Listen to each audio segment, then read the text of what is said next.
전원책과 함께하는 출근길 시사 프로그램 출발 새아침.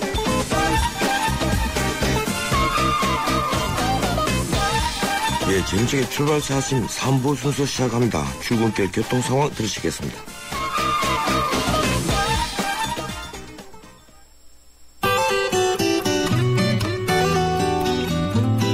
출발새 아침 교통정보입니다. 오늘 아현고가도로 철거공사 관계로 그 어느 때보다도 성산로 정체가 상당히 심한 편인데요. 신촌역에서 아현역 쪽으로 이동하는데 현재 시속 20km 미만으로 차량 느리게 이동하고 있고요. 또 연세대학교에서 이대 후문 쪽으로 가는데도 차간 거리를 좁히고 있습니다.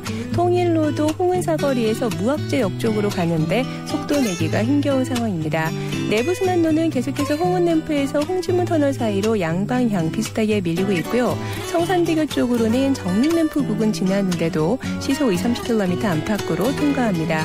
강변북로 구리 쪽으로 가양대교에서 동작대교까지, 올림픽대로 하남 쪽으로 행주대교부터 성산대교, 양화대교부터 원효대교 쪽으로 지나는데 계속해서 여의도권 통과하기가 힘겨운 상황이고요. 반대편 강서쪽으로 가는데도 올림픽대로는 잠실대교부터 동호대교, 다시 한남대교 부근 일대로 주춤하고, 강변북로도 일산 쪽으로는 천호대교부터 성수대교, 다시 한남대교 부근 일대로 속도 내기 어렵습니다. 출발 새 아침 교통정보였습니다.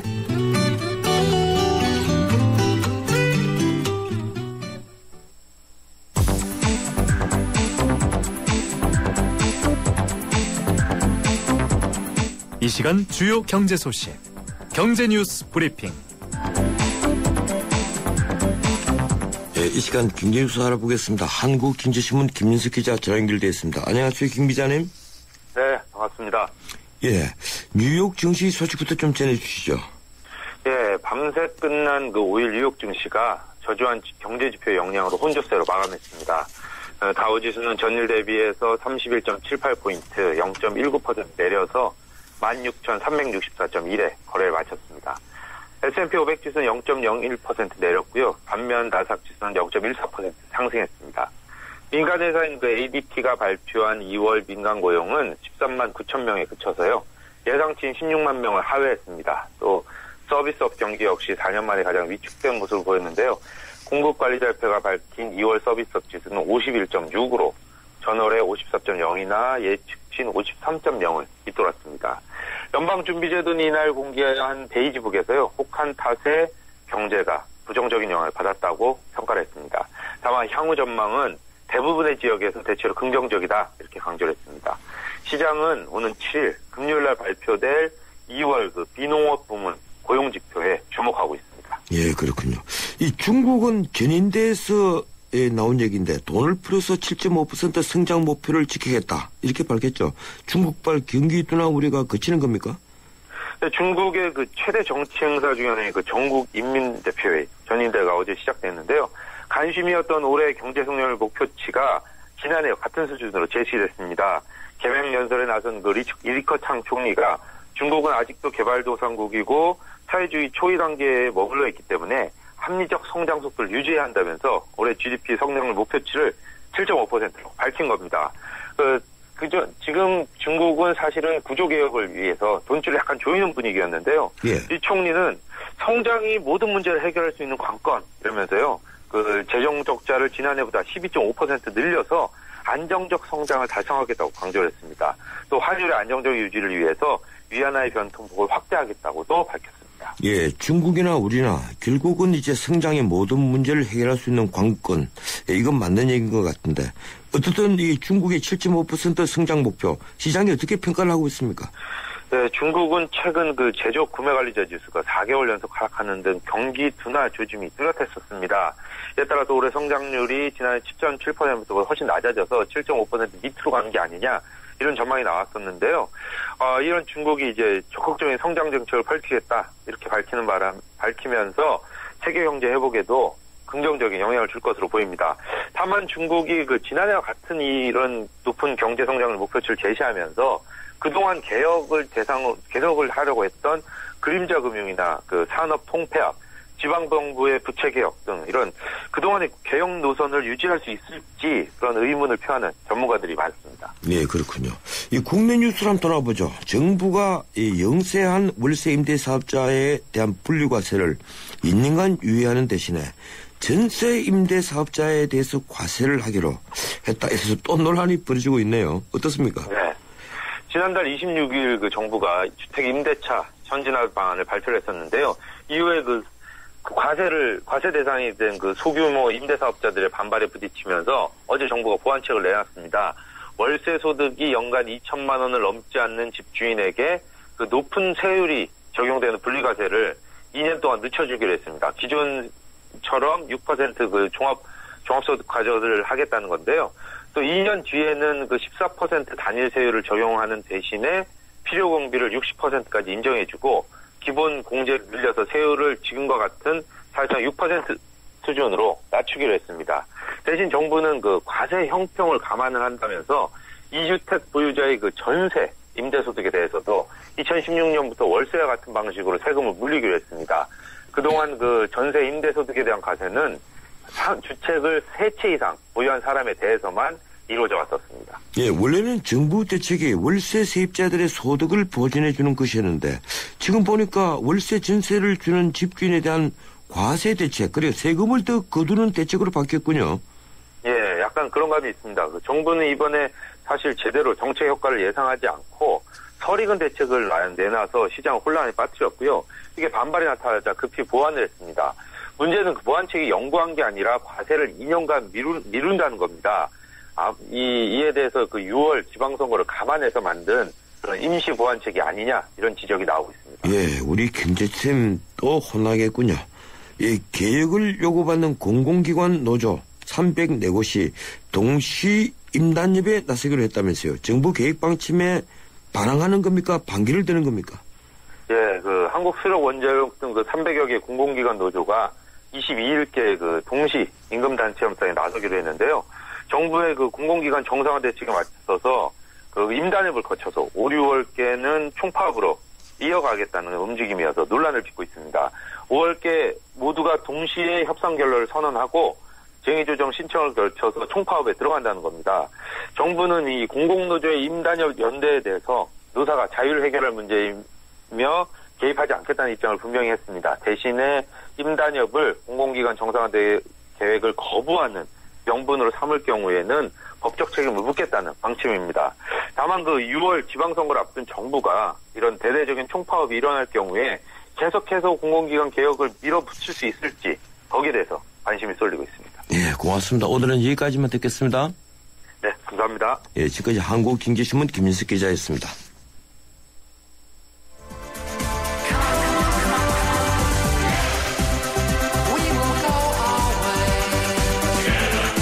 안녕하세요. 꼴꼴꼴이에요. 신문선입니다. 페어플레이가 돋보이는 정통 시사 프로그램. 여러분은 저와 함께 YTN 라디오 전원책의 출발 새 아침을 듣고 계십니다.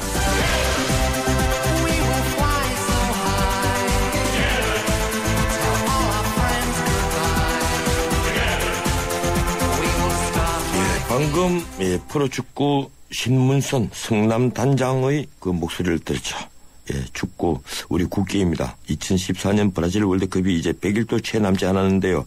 오늘 새벽에는 그리스와의 평가전을 펼치는데 경기 결과 2대 0으로 승리했습니다. 이 그리스는 이 결과 모두 다 궁금해했는데 우선 박주영 선수가 살아났고 손흥민 선수가 제 몫을 다했습니다.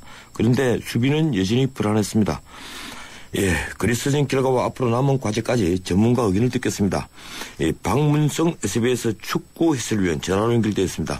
안녕하세요, 박 의원님. 네, 안녕하세요. 예, 예. 네. 어제 밤잠도 못 주무시겠습니다. 예, 새벽에 펼쳐진 홍명보 그리스전 경기 전반적인 평가 우선 그것부터 좀 듣기로 하죠. 네, 이번 그리스와의 이제 경기는 그 브라질 월드컵 본선을 한 달 앞두고 이제 23명의 최종 엔트리가 발표가 됩니다. 예. 그 23명의 그 이제 브라질 월드컵을 갈 선수를 발표하기 전에 갖는 마지막 평가전이기 때문에 의미가 있었고요. 또 중요했었는데 또 사실상 이제 그 23명을 뽑기 위한 마지막 실험 무대가 아니냐라고 했고요. 또 그 과정에는 그 뜨거운 감자라고 할 수 있겠죠. 논란의 한가운데 있었던 박주영 선수의 복귀가 있었기 때문에 맞물려서 더욱더 관심이었는데요. 일단 결론부터 말씀드리면 내용적으로도 그렇고 결과적으로도 그렇고 일단은 기본적으로 좀 만족할 만한 그런 이제 성과가 나온 것이 아니냐라고 일단 보고 있습니다. 예. 우리 그 박문승 해설위원님께서는 이 몇 점 주시겠습니까? 아, 점수를요? 예. 100점 만점이에요. 뭐 점수가 좀 쉽지는 않은데 그래도 한 80점 정도는 주고 싶습니다. 네. 아주 저하고 비슷한 생각이군요. 네. 저도 어지간한 이 축구 광팬인데. 아, 그러시군요. 네. 예, 80점 정도. 예, 여전히 이 필요 없는 백패스가 보이기도 하고 또 그리고 수비가 너무 불안한 것 같아요. 예, 어제 승리로 이끈 요인이라면 무엇으로 보시겠습니까? 사실 뭐 평가전이기 때문에 어떤 승패의 요인을 딱 이렇게 잘라 말하는 건 좀 그렇긴 할 것 같은데요. 그래도 일단 결과였기 때문에 좀 보자면 일단 그 그리스가 사실 수비가 상당히 좋은 팀이고요. 그러니까 실제로 유럽 지역 예선을 치르는데 10경기를 치러서 8경기를 무실점으로 틀어막았던 팀이 바로 그리스입니다. 예. 그리스의 어떤 수비나 그다음에 미드필더의 압박이 상당히 좋은 팀인데 홍명보 감독의 스타일이 확실히 이제 허리 쪽에서 싸움을 상당히 아주 강하게 걸고 그다음에 허리 쪽에서 패스를 통해서 이제 짧게 쓸어가는 걸 상당히 좋아하는데 어제는 전적으로 우리 대표팀이 오래간만에 이제 유럽에서 뛰는 선수들이 대거 들어왔었고요. 예. 그러면서 개개인의 예를 들어서 기성용 선수 같은 경우는 허리 쪽에서 볼을 상당히 잘 소유해주고 소유한 볼을 다시 배분해주고 이런 역할을 개개인적으로도 상당히 잘했고요. 또 이번에 뽑힌 선수들을 보면 팀 전체적으로도 런던 올림픽에서 한국 축구가 사상 최초로 이제 메달을 땄었는데 예. 그 선수들이 주축을 이루면서 팀워크적으로도 상당히 잘 갖춰졌다는 느낌이었고요. 무엇보다 이제 그 박주영 선수라든지 손흥민 또 이청용 구자철 공격 쪽에 있는 선수들의 조합 플레이가 상당히 잘 걸렸다. 라고 하는 측면에서 우리가 이제 두 골이라고 하는 성과를 좀 낸 것 같은데 문제는 아무래도 좀 수비에서 실점은 하진 않았지만 상대가 골대를 3번을 때렸습니다. 예, 그랬죠. 이 부분은 평가전이긴 하지만 우리가 본선을 앞두고는 꼭 짚고 넘어가야 될 문제가 아닌가 생각을 해봅니다. 예. 어제 선발진 보면 사실 공격진은 전부 다 유럽 팀이에요. 예, 박주영, 네네. 손흥민, 이청용, 구자철 전부 다 유럽에서 활약하는 선수들인데 그래서 그런지 지난번에 미주 전지 훈련 때보다 완전히 바뀐 것 같습니다. 처음부터 압박에 좀 나서는 모양도 보이고. 예. 네, 정확하게 말씀하시는데요. 그러니까 예. 사실 우리가 지난번 그 브라질 그리고 미국을 거쳤던 그 전지훈련 같은 경우는 그때 당시의 멤버는 그러니까 홍명보 감독의 말표는 그대로 하자면 지금 머릿속에는 이미 80에서 90% 정도의 그 월드컵 본선에 대한 그림은 그려져 있습니다. 예. 나머지 10% 안팎의 어떤 그 퍼즐 조각을 맞추는 것이 남은 과제인데 지난 아무래도 1월에 있었던 그 전지훈련 때는 유럽이나 해외에서 뛰는 선수들이 합류하기 어려웠습니다. 왜냐하면 피파가 정한 A매치 대회가 아니기 때문에 K리그 휴지기에 있는 선수들 중에 마지막 10% 조각을 찾기 위해서 국내 선수들 위주로 갔기 때문에 사실 어떤 팀으로서의 완성도를 좀 보기는 좀 어려웠던 팀이고요. 그래서 그 전지훈련 때의 어떤 그 가렸던 평가전과 이번 평가전을 좀 비교하기는 좀 어렵다 이렇게 보고 있고요. 예. 이번 같은 경우는 꽉 짜여진 어떤 멤버 그리고 이번 그리스전에 나섰던 선발 라인업을 보면은요, 한두 명 정도의 교체는 있을지 모르겠지만 실제 우리가 브라질 월드컵 본선에서 볼 수 있는 그 선발하고 거의 일치할 겁니다. 예. 그 정도로 상당히 완성도가 있었던 선발진이라고 볼 수 있습니다. 어제 가장 관심을 받았던 선수가 역시 박주영 선수 아니겠습니까? 이 네네네. 2년 3개월 만에 사실상 현장에 돌아왔다고 봐야 될 그런 선수인데 어제 다행히 득점포도 가동을 하고 또 몇 차례 킬패스도 좀 보여주고 그리고 무엇보다도 위치 선정을 참 잘하는 것 같아요. 사실 박주영 선수의 강점이 좀 드러난 경기라고 좀 보고 싶고요. 예. 그런 박주영 선수의 개인적인 능력과 더불어서 홍명보 감독이 사실 뭐라고 할까요? 이 원칙이라고 할까요? 그러니까 선수 선발 기준이 있었습니다. 그러니까 소속팀에서 활약이 좋은 선수여야 대표팀에도 뽑겠다라는 거였거든요. 이름값이라든지 아니면 소속팀의 어떤 명성보다는 지금 당장 뛰고 있는지 지금 당장 몸 상태가 어떤지를 보겠다라고 했는데 사실 그 원칙을 약간 뒤로 하면서까지 무리해서 뽑은 선수가 박주영 선수입니다. 그러면 왜 홍명보 감독이 어찌 보면 원칙주의자인 홍명보 감독이 왜 그렇게 약간의 자기의 원칙을 흔들었을까? 그것은 박주영 선수가 갖고 있는 개인적인 기량과 더불어서 박주영 선수의 스타일이 홍명보 감독이 하고 싶은 축구와 부합합니다. 예. 김신욱이라고 하는 좋은 스트라이커가 있지만 김신욱 선수는 강점도 있지만 단점도 있는 선수인데 그 김신욱 선수가 갖지 못했던 강점을 박주영 선수가 갖고 있는 거죠. 그것은 결국 아까 말씀드렸던 것처럼 위치 선정이라든지 어떤 포스트 플레이를 펼치기보다는 좌우 쪽으로 많이 흔들어준다든지 그 손흥민, 이청용, 구자철 선수와 함께 자꾸 자리 이동을 하면서 움직여주는 축구를 한다든지 예. 이런 축구를 원해서 박주영 선수를 무리하면서까지 뽑은 것인데 이걸 바로 증명해낸 것이 아니냐라고 보고 싶습니다. 예. 어제 또 그 손흥민 선수 이 한 골 한 도움을 냈는데 이 네. 손흥민 선수가 그 휘젓고 다니니까 이 그리스 팀들이 아주 헤매더라고요. 예. 네. 이 손흥민 선수와 이청용 선수 그리고 중간에 있었던 구자칠 선수 이 세 사람의 활약을 어떻게 봤습니까? 저는 어제 그 라인만 놓고 보면은요, 그러니까 우리가 포메이션적으로는 4-2-3-1 형태의 포메이션을 구축을 했는데요. 라인만 놓고 보면 금방 말씀해주신 공격 2선 라인, 그러니까 손흥민, 구자철, 이청용 이 라인이 가장 강력했습니다. 가장 좋은 경기력을 보여줬는데요. 손흥민 선수는 역시 최근에 대한민국 축구의 가장 좋은 재능이라고 하는 평가가 있을 정도로 뭐 공격에 들어갈 때 속공에 있어서의 어떤 자기 속도를 유지하는 거라든지 그다음에 그 패스의 어떤 시야라든지 이 정말 성장 속도가 무섭구나. 그리고 그 골 장면에 있어서의 그 각이 별로 없었는데 왼발로 바로 골대를 때려가지고 넣었던 그 슈팅 같은 경우는 정말 그 국내 선수들이 그 해외나 아니면 A매치 때 그런 식으로 골을 아주 호쾌하게 넣는 게 이렇게 우리가 자주 볼 수 있는 장면이 아닌데 역시 슈팅의 재능에 있어서는 정말 타고난 어떤 능력을 갖고 있구나라는 걸 다시 한번 확인을 했고요. 또 이청용 선수 같은 경우는 전적으로 경기의 어떤 공격의 템포를 유지하는 것, 또 구자철 선수는 원터치로 이렇게 돌려내는, 그래서 공격의 스피드를 업시키는 이런 어떤 서로의 어떤 강점들이 이렇게 드러나면서 상당히 좋은 어떤 시너지를 좀 발휘했다라고 평가하고 싶습니다. 예. 이 문제는 수비인데요. 어제 그 니가타에서 뛰고 있죠. 김진수 선수. 그리고 또 중국에서 뛰고 있는 김영권 선수. 또 독일에 지금 가 있는 홍정호, 이용. 그 이용은 울산 팀이고요. 이래서 골고루 이제 모였는데 그러다 보니까 이 포백들이 제대로 연결이 안 되는 것 같아요.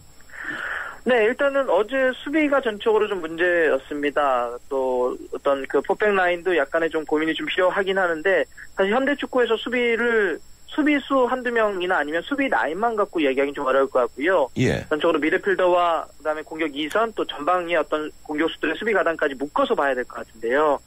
일단 어제 경기 같은 경우는 저는 뭐 여러 가지를 볼 수 있겠지만 일단 주요한 주된 어떤 그 수비의 문제점을 보자면 저는 밀도의 문제를 보고 있는데요. 그러니까 수비 숫자 자체는 많았지만 숫자 자체가 많은 것이 중요한 것이 아니라 있어야 할 때 있어야 되는 거거든요.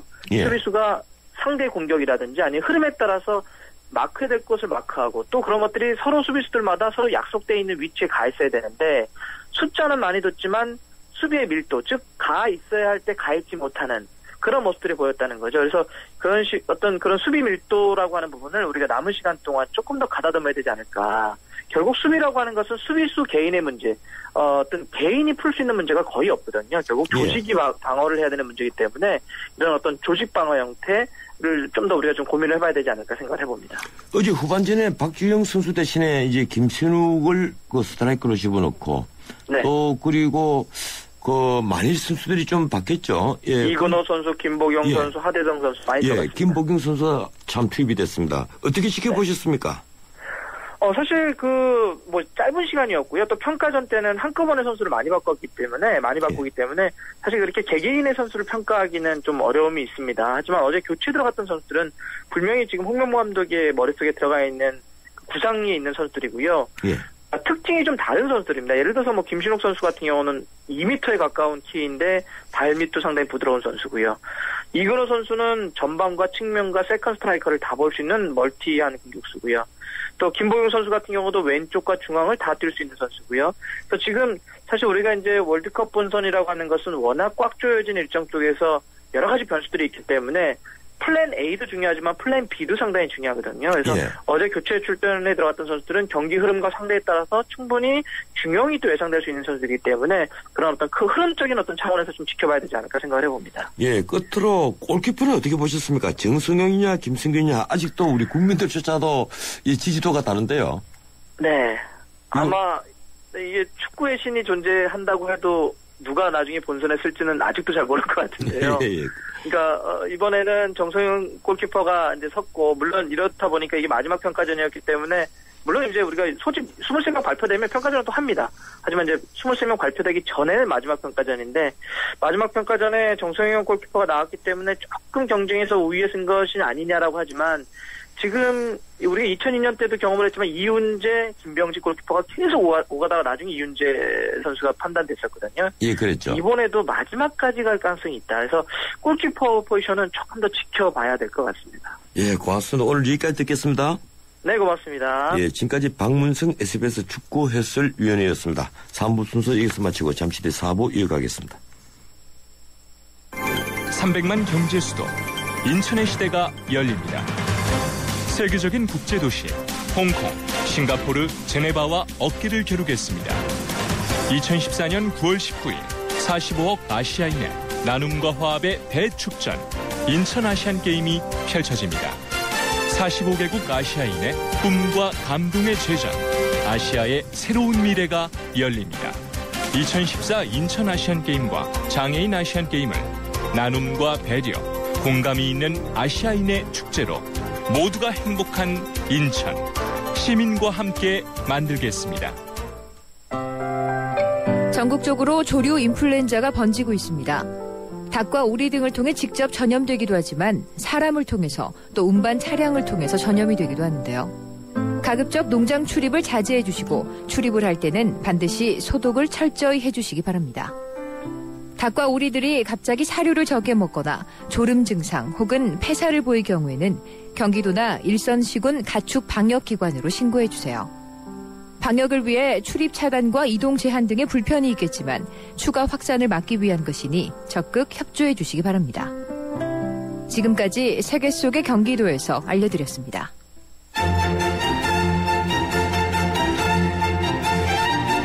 출근길 정통 시사 라디오 프로그램 YTN 라디오 전원책의 출발 새 아침.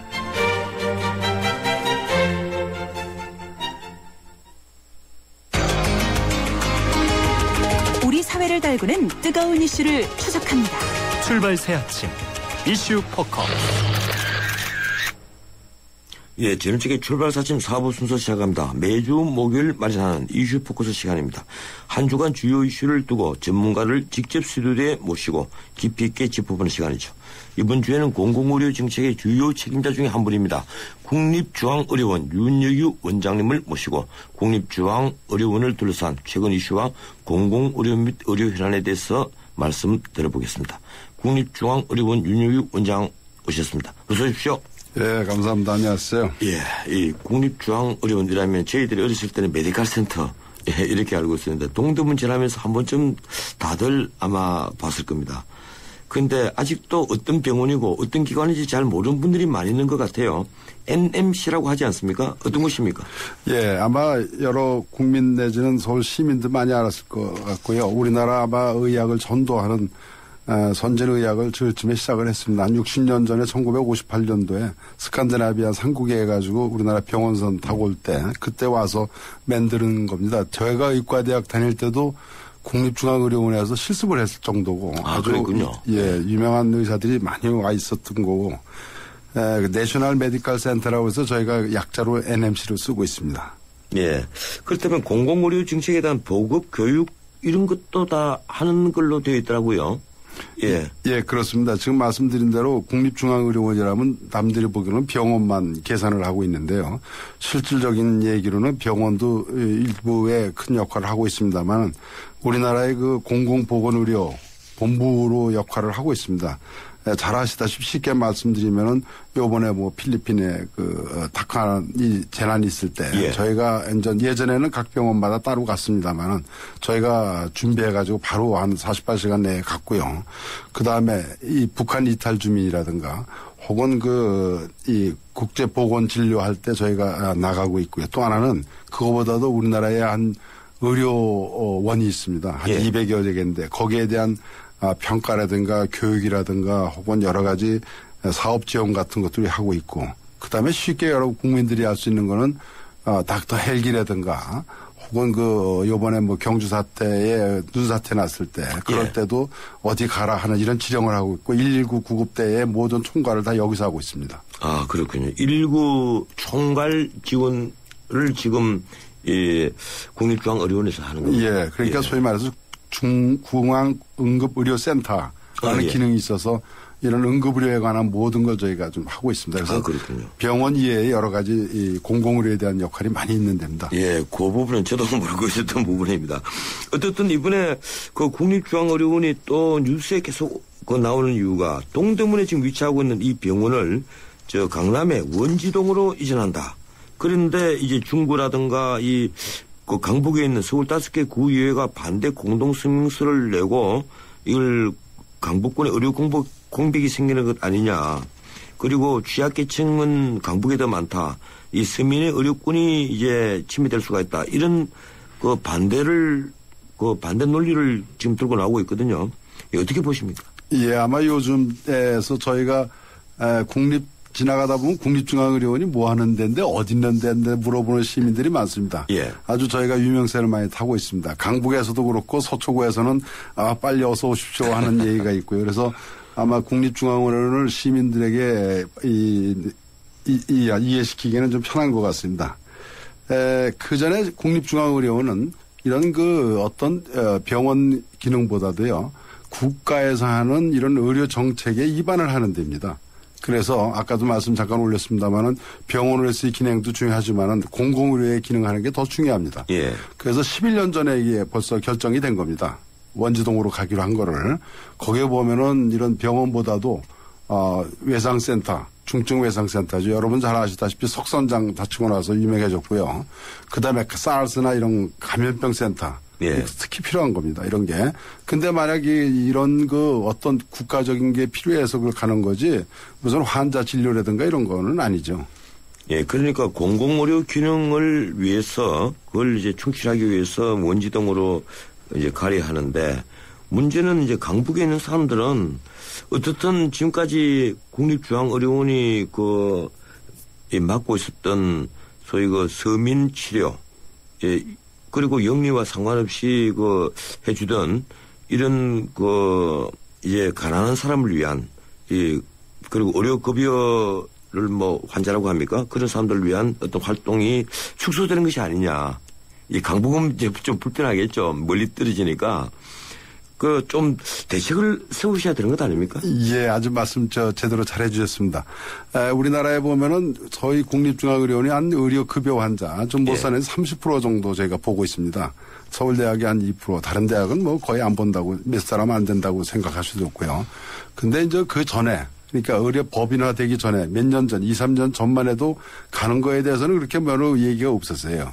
그렇지만은 요즘에 이제 국립중앙의료원의 위상이 올라가고 고효율, 그러니까 의료진이 좋아지고 환자가 한 2-3배 정도 많이 늘었습니다. 그 다음에 여러 가지 진료라든가 이런 역량이 높아지고 하니까 이제 생각들이 많이 달라지신 것 같아요. 그래서 소위 말해서 이 없는 사람이라고 해서 이런 싼 진료를 받을 때는 지났습니다. 그렇죠. 예, 그래서 그 전부터 소위 저가로 해가지고 큰 거 받는 거는 어느 병원인도 우리나라 의료 정책에는 이제 없어졌어요. 무슨 얘기냐면 같은 값이라도 아주 특별하게 좀 좋은 진료를 받고자 하는 이런 생각을 가지고 있어서 저희가 아마 많이 올려놨더니 좋아졌더니 병원이 쉬운 얘기를 해서 의료진도 많이 유명한 사람도 많이 오고 하다 보니까 이런 걸 좀 못 가게 하는데 저희 주위에도 여러 가지 병원이 많습니다. 근데 다른 병원은 점점 규모를 줄여요. 환자가 없어서. 근데 저희만 좀 늘어가는 것 같습니다. 그러다 보니까 자꾸 여기서는 공백이 생기지 않나 하지만 실질적인 그렇지는 않습니다. 예. 이 홍준표 경남지사가 진주의료원 이 폐업을 관철시킬 때 지금 공공의료가 어떤 거냐 한 이제 국민들의 자각이 좀 일어났던 것 같아요.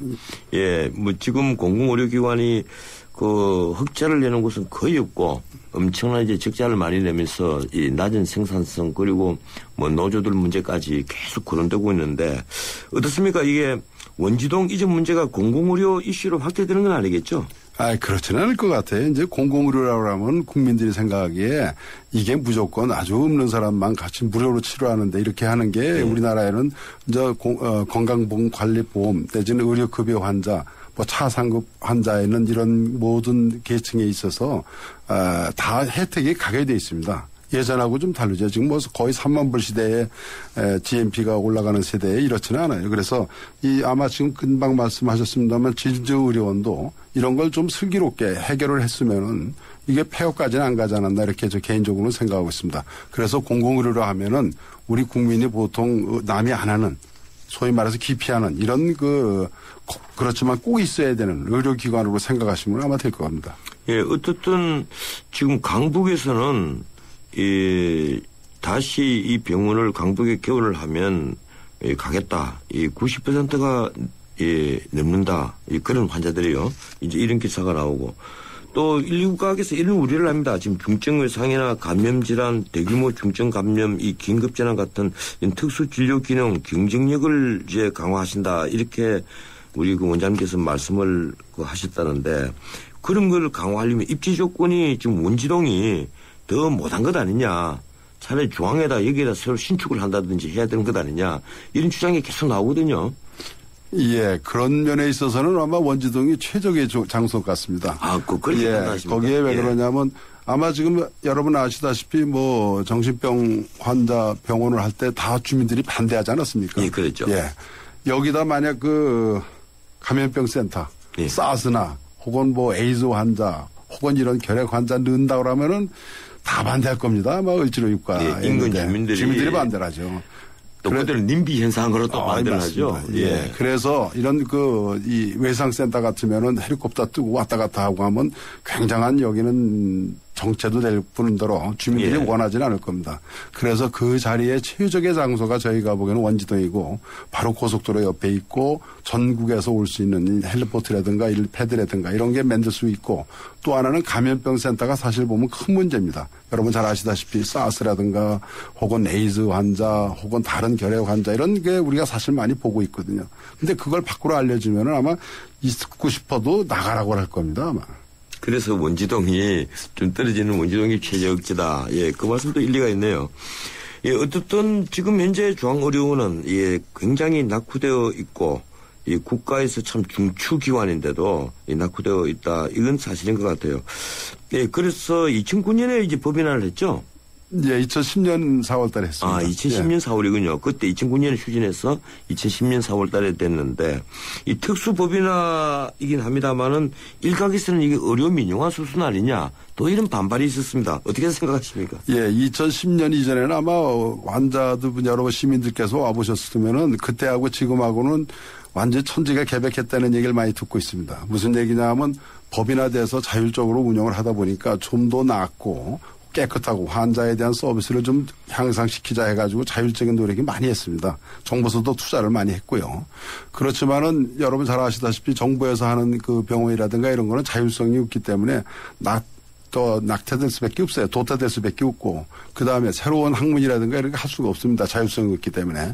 그래서 법인화되고 나서 환자로 저희가 지금 서울대학교하고 MOU를 맺어가지고 서울대학교 교수 올해만 해도 거기서 리타이어 하시는 분, 전공하시는 분 3분을 모셨습니다. 그랬군요. 예, 피부과나 이런 건선 환자가 저는 우리나라에 그렇게 많은지 몰랐어요. 그 다음에 뭐 이비인후과 환자도 보면은 무지하게 많아서 저희 뭐 많은 수입에 대단하고 저는 갑상선 외과를 하고 있습니다만 갑상선 환자가 이제 국민의 병이 됐거든요. 예. 그래서 그런 거 수술하고 그러다 보니까 환자는 카드록이 돼서 저희가 모셨고요. 그러다 보니까 환자는 기하급수적으로 늡니다. 그래서 무슨 말씀을 하냐면 이런 식으로 법인화돼 가지고 자율적으로 하다 보니까 의사가 앉아서 환자 기다리는 것보다 이제 환자가 와야 의사의 기술도 늘어나고 그다음에 이 병원의 여러 가지 그 패시리티도 좋아지고 이런 식으로 해야 경쟁력이 되는 거지 무조건 뭐 싸게 해서 이렇게 한다고 되는 병원은 아닌 거라고 생각하고 있습니다. 예, 방금 이제 경쟁력을 말씀하시니까 작년에 진주의료 문제가 불거지면서 여타의 국립의료원들 이 경영에 관한 문제가 계속 신문에 보도가 됐습니다. 예, 그래서 폐쇄하거나 통폐합해야 되는 것 아니냐 이런 제안도 나오고 했는데 그때 나온 뉴스였는데 국립의료원이 이제 법이나 이유로 소방서, 경찰서에 행위병자 등의 이송을 하지 마라 이런 공문을 보냈다. 그래서 환자들에 대한 마지막 보호의 역할을 못하고 있는 것 아니냐 이런 비판이 있었거든요. 얼마 전에 한겨레 신문 사설에도 나온 내용입니다. 어떻습니까? 예, 저도 제가 오기 전에 아마 저도 이 얘기를 들었습니다. 신문에서 매스컴을 통해서 제가 들었고요. 그거는 조금 뭐 잘못되지 않았나 생각을 하고 있습니다. 개인적으로 생각은. 오해가 있다는 거죠? 아마 했는지 안 했는지 잘 모르겠습니다만 했다고 하면 그건 잘못된 일이고요. 그다음에 또 하나 이런 국립의료원이라든가 이런 정부의 보존 내지는 정부의 통제를 받는 데서는 그렇게 하면 안 되죠. 그다음에 그게 또 그래서 제가 이런 그 전문화적인 그 의료원이 있어야 된다고 합니다. 왜 그러냐면 내과, 외과, 뭐 이런 안과 이렇게 따로 나누듯이 그런 거에 대한 전문성을 가진 병원을 하면은 결코 저비용으로 고효율로 치료를 할 수가 있어요. 그렇지만은 이걸 전체적으로 다 해놓으면 진조의료원 사태가 납니다. 진조의료원 같은 경우도 전문적으로 하다 보면은 그걸 충분히 살릴 수가 있다고 생각합니다. 그렇지 않아도 국회의원 중에서 그건 물어보시더라고요. 할 수 있냐 그랬더니 아니 뭐 우리한테 몇 개만 주면 하겠습니다 하는 얘기를 했어요. 근데 워낙에 재정적으로나 이런 거에서 다르기 때문에 저희가 말씀을 못 드립니다만은 그래서 마산결핵병원 혹은 목포결핵병원 이런 식으로 하면 충분히 잘 이끌어가고 있거든요. 전문적인 이런 방법 남이 안 하는 민간 기업, 병원이 안 하는 이런 식으로 좀 정부에서 꼭 필요한, 국민이 필요한 이런 걸 해야 될 거라고 생각합니다. 저는 그 병원에 갈 때마다 이 병원에 있는 의사들은 보면 전생에 무슨 죄를 지은 것 같아요. 사실은 모르는 사람들은 대단한 대우를 받고 있는 줄 아는데 그 높은 대우가 아닌데도 참 수술복을 입고 땀을 뿔뿔 닦으면서 수술을 마치고 나오는 걸 보면 참 존경스럽기도 하고 그런 생각을 늘 합니다. 그래서 이제 나오는 문제가 지금 의사들에 대한 대우 문제인데 이번에 의사협회가 14년 만에 의료 파업에 나섰습니다. 의료 영리화 문제가 뭐 영리화라고 하는 표현이 옳은지는 모르겠는데 이제 문제가 나오면서 이제 의사협회가 그 정부 당국과 밀고 당기고 하다가 결국 파업에 나섰는데 이 정부의 이 새로운 보건 정책에 대해서 의사들이 대단히 이제 기분이 좀 나쁜 모양이에요. 왜 그런가 하면 자신들은 엄청난 일을 하는데 너무 좀 어렵고 개원이들이 지금 뭐 배워가는 일이 속출하고 있거든요. 지금 우리 국립중앙 의료원장님께서는 이 논란을 어떻게 지켜보고 계십니까? 거기 의사협회라든가 이런 데 제가 관여를 안 해서 잘 모르고 있습니다만은 그 전에 이제 점점 우리나라 경제도 좀 좋아지고 좀 올라가고 했으면은 좀 바뀌어야 되지 않을까 이런 생각을 하고 있습니다. 아시다시피 우리나라의 그 건강보험이라는 거는 일본에 있는 걸 많이 베꼈습니다. 그 다음에 그게 이제 서구에서 오던 거고요. 그래서 사회주의 경향이 상당히 많습니다. 미국에 있는 이런 미주하고 좀 다르고요. 그렇기 때문에 이런 정책을 가지고 계속 하다 보니까 이런 불협화음이 좀 나오고 사실 보면은 우리나라 건강보험이 행위별로 돼 있거든요. 그래서 이런 거에 대한 이제 수정이 필요할 때도 될 것 같아요. 그래서 이 정부 당국이나 혹은 의사협회나 다 서로 할 얘기는 다 있을 것 같습니다. 근데 요걸 갖다 슬기롭게 좀 조화를 해가지고 해야 되지 않을까 이렇게 생각을 하고 있습니다. 기본적으로는 제가 보는 개인적으로는 그렇습니다. 기본적으로는 이게 의료수가, 건강보험공단에서 책정을 해놓은 의료수가 여기에 대한 어떤 반발 아니겠느냐. 근데 제가 또 그룹 간에 또 이 싸움을 시키는 것 같은데 약사에 비해서 대우가 너무 열악하다. 그 하는 노동은 강한데 그리고 이 집중도도 높은데 너무 이게 대우가 박한 것 아니냐. 그래서 병원들이 이제 폐업이 속출하니까 이런 문제가 나온 것 같아요. 특히 젊은 의사들이나 기업이들이 이번에 반발하는 것이 명분은 그런 겁니다. 중견병원에 왜 영리자부비 만들기로 했지 않습니까? 네. 그런 걸 두고 반발을 하고 또 이 원격 치료 이건 우리를 더 죽이는 거다. 그래서 반발하고 있거든요. 어떻게 지켜보고 계십니까? 의사가 되면은 아마 저도 그렇습니다만 사명감으로 제가 혹은 재미로 혹은 이 수술 그 자체가 원에 맞아서 제가 하는 거죠. 사실 보면 저도 보면은 우리나라 갑상선 수술하는 중에 제일 많이 하는 사람으로 돼 있습니다. 실제로 하고 있고요. 이게 무슨 뭐 일로서 생각하면 그렇게 못합니다. 근데 사실 그 수술 자체가 재밌고 환자 보는 게 즐겁고 그렇게 하기 때문에 이런 어떤 사명감이 있지 않나 이렇게 생각하고 있습니다. 그러다 보니까 아까 지금 말씀하신 대로 뭐 원격 진료라든가 자병원, 뭐 영리자병원 이런 법이나 이런 식으로 많이 하고 있습니다. 여러 시민들도 잘 알고 있습니다만은 이 스트레스라는 게 무지하게 많습니다. 조금만 잘못해도 아시다시피 요새는 별별 얘기가 다 나오잖아요. 예. 그러다 보니 그게 하나의 그 의사로 스트레스도 하고 그러다 보니까 이제 폐업이 되게 되고 본인이 원치 않는 이런 결과를 갖게 되기도 합니다. 그래서 이런 그 원격 진료들인가 자병원 이런 거는 좀 제도적으로 보완을 하면은 이 의사협회 얘기도 한번 들어보고 정부서도 그렇고 예. 많은 심도 있는 연구를 해서 이 좋은 방향으로 아마 돼야 되지 않을까. 이건 조금 더 얘기를 좀 아마 많이 해보셔야 될 것 같습니다. 예, 아직까지 우리나라는 이제 민간 영리병원을 인정을 해주지 않는 입장인데, 예, 일단 그 의료 행위를 공공 그 의료 중심으로 지금 판단하는 것 같아요. 예, 그렇다면 우리 공공의료 앞으로 어떤 방향으로 발전돼야 된다고 생각하십니까? 예, 공공의료라 하면은 아까 지금 말씀드린 대로 무조건 싼 걸로 해서 예. 시민들에게 국민들에게 공급하는 게 아닙니다. 그러니까 무슨 얘기냐면 저비용으로 해서 고효율로 하기 때문에 남들이 안 하는 다른 병원에서 안 하는 국민이 꼭 필요한 이런 그 서구적인 그 사회주의적인 그 색채가 좀 농후합니다.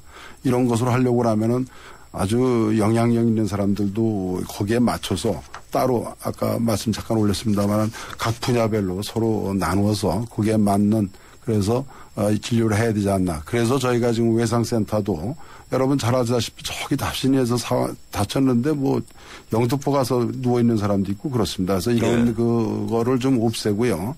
또 하나는 이 해외 내지는 이런 여러 가지 우리나라가 이제 할 롤이 많습니다. 예전하고 좀 달라서 그런 거에 대한 거. 또 하나는 여러분 잘 알다시피 국립중앙의료원이라는 게 중앙응급의료 센터로서의 역할도 있고 공공보건의료지원센터로 해서 우리나라 전체를 해야 되겠고 이런 그 여러 가지 역할이 많이 있습니다. 그래서 이런 식으로 나누어서 우리 국민에 꼭 필요한 정부가 꼭 해줘야 될 혹은 우리 전 세계적으로 우리의 롤이 맞는 이런 일을 좀 해외 재난 같은 거라도 해야 되고 북한 이탈 주민에 대한 이북의 통일에 대비한 이북 국민에 대한 이런 것도 아마 저희가 대비를 해야 되는 이러한 큰 일이 많이 있습니다. 예, 통일에 대비한 의료 계획 그것도 굉장히 중요하겠군요.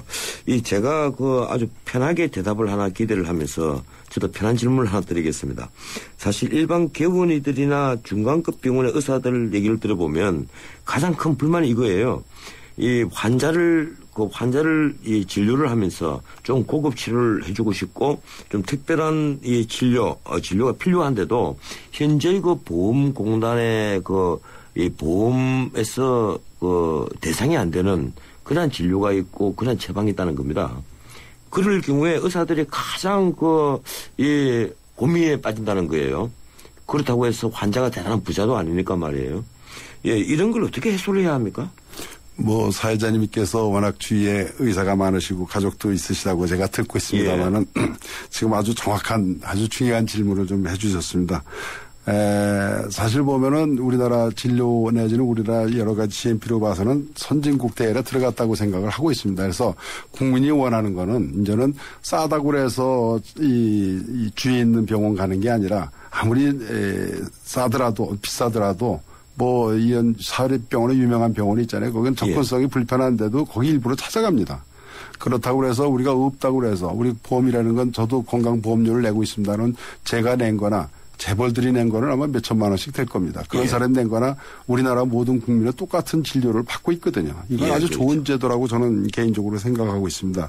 그래서 이런 걸 이제 어떻게 해야 되는가 아까 지금 말씀하신 대로 하는데 아마 이게 이제 점점 그 전문성 아까 말씀드린 대로 전문성이라든가 혹은 이런 거 등등 해가지고 좀 아마 확대를 좀 해나가서 그렇게 하고 환자가 원하는 거는 의사의 싼 게 아니라 정말로 성의 있는 거 아주 치료를 잘 받는 거 이런 걸 원하는 게 환자들이 원하는 게 아닌가 이렇게 생각합니다. 그래서 공공병원이라고 해서 무조건 싸고 혹은 대충 진료하는 게 아니라 싸지만은 합리적인 비용으로 해서 아주 최상의 진료를 받는 이런 기구로서 발전해야 되지 않을까, 혹은 이런 기구로서 아마 탈바꿈을 해야 되지 않을까 하는 의미에서 저희가 신개념 공공의료라는 이런 캐치프레이즈를 2년 반 전에 제가 걸고서 국립중앙의료원장으로 취임을 했습니다.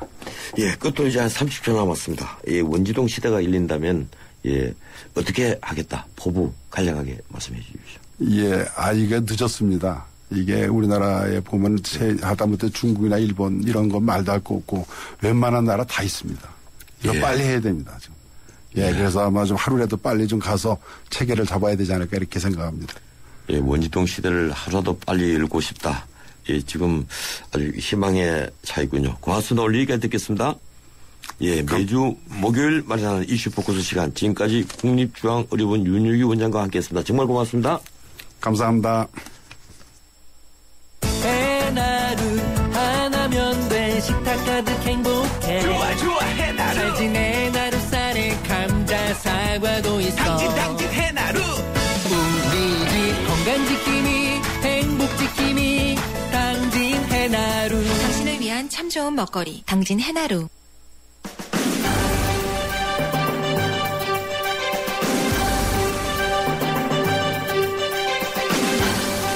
최근 우리 정치인들 말씀들을 들어보면 참 재밌습니다. 너도 나도 경쟁적으로 이념을 넘어 혹은 이념과 상관없이 정치해야 한다고 선동적으로 말씀들을 합니다.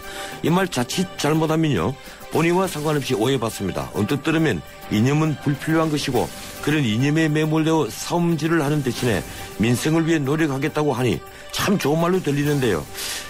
여당 대표의 국회 연설에서도 야당의 중진 말씀에서도 이념을 넘어선다는 말 어째 너무 자주 보입니다.